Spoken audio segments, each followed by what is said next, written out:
নমস্কার, কেমন আছেন সবাই? আমার নতুন একটি রেসিপিতে আপনাদের অনেক অনেক স্বাগত জানাই। এখন দুপুর 12টা সাড়ে 12টার মতো বাজে। তো বাড়ির সবাই বলে একঘেয়েমি মাছ মাংস খেতে ভালো লাগছে না। তখন আমি বললাম সবজিরই একটা কিছু বানাবো। তো মাথায় এসে গেল এটা।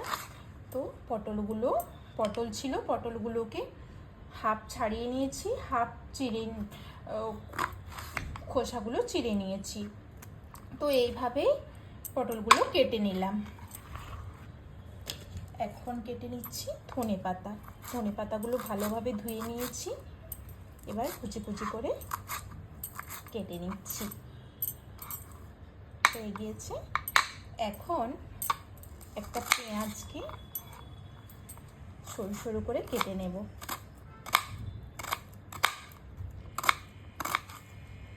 পেঁয়াজটাও কুচি কুচি করে কেটে নিয়েছি। এখন নিয়ে নেবো একটা শুকনো লঙ্কা আর একটা কাঁচা লঙ্কা। আমি পটলগুলোর মধ্যে পরিমাণ মতো নুন হলুদ মাখিয়ে নিচ্ছি।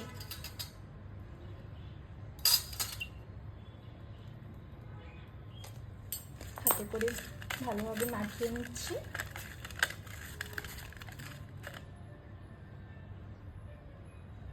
আমি ওভেনটা গরম করতে দিয়ে দিয়েছি। একটা ফ্রাই প্যানে দিয়ে দেবো অল্প পরিমাণে 1 স্পুনের মতো সরষের তেল। এটা ব্রাশ করে নিচ্ছি। ভালোভাবে অয়েল ব্রাশ করে নিলাম। এবার পটলগুলো একটা একটা করে ফ্রাই প্যানের মধ্যে দিয়ে দিচ্ছি।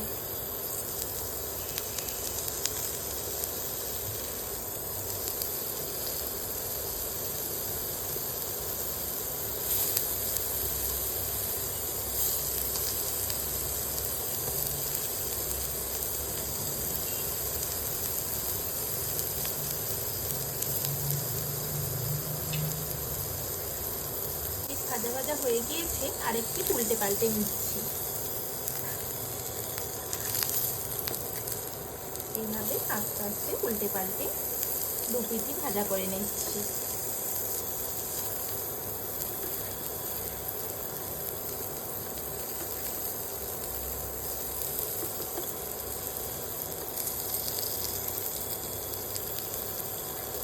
পটলগুলোকে উল্টে পাল্টে দু পিঠি খুব ভালোভাবে ভেজে নিয়েছি। আমার ভাজা হয়ে গিয়েছে খুব ভালোভাবে। এখন আমি পটলগুলোকে তুলে নেব। তুলে নিচ্ছি পটলগুলো।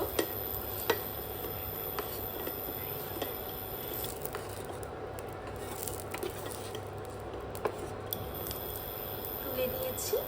তো এই ওভেনের মধ্যে ফ্রাই প্যানের মধ্যে আরও অল্প পরিমাণে তেল দিয়ে দিলাম, খুবই অল্প। এই কাঁচা লঙ্কাটা আর শুকনো লঙ্কাটা উল্টে পাল্টে ফ্রাই করে নিচ্ছি।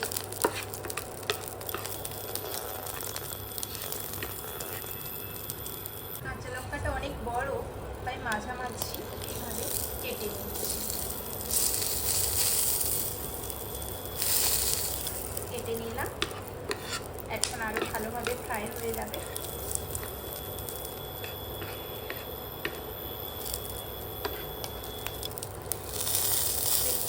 ফ্রাই হয়ে গিয়েছে।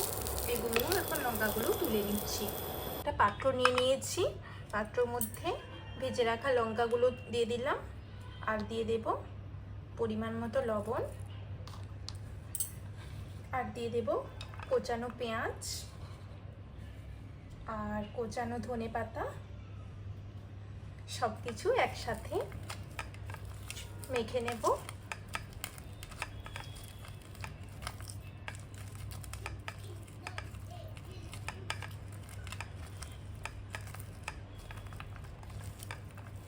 লবণ, লঙ্কা, পেঁয়াজ, ধনে পাতা সব কিছু একসাথে মিক্সড করে নিচ্ছি।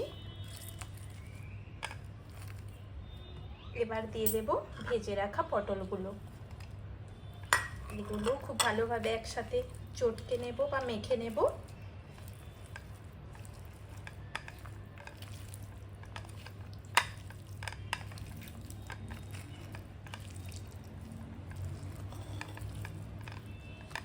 এখন খুব ভালোভাবে মেখে নিয়েছি। এবার এটা দিয়ে দেব উপর থেকে সরষের তেল। সর্ষের তেল ছাড়া তো অসম্পূর্ণ, তাই না? সর্ষের তেল দিয়ে দিলাম, হয়ে গিয়েছে। পটলের এই রেসিপিটি আমার কিন্তু রেডি হয়ে গিয়েছে। এখন বাড়ির প্রত্যেক সদস্যরাই হাত চেটে খাবে, আর গরম গরম ভাতের সাথে দারুণ লাগবে কিন্তু। আপনাকে কথা দিতে পারি যে মাছ মাংস ছেড়ে বাড়ির ছোটরাও এই পদটি খুব তৃপ্তি করে খাবে। তাহলে চটপট বানিয়ে নিন। আর আমার চ্যানেলটি যদি ভালো লেগে থাকে তাহলে লাইক, শেয়ার অ্যান্ড সাবস্ক্রাইব করে দিন। Thank you.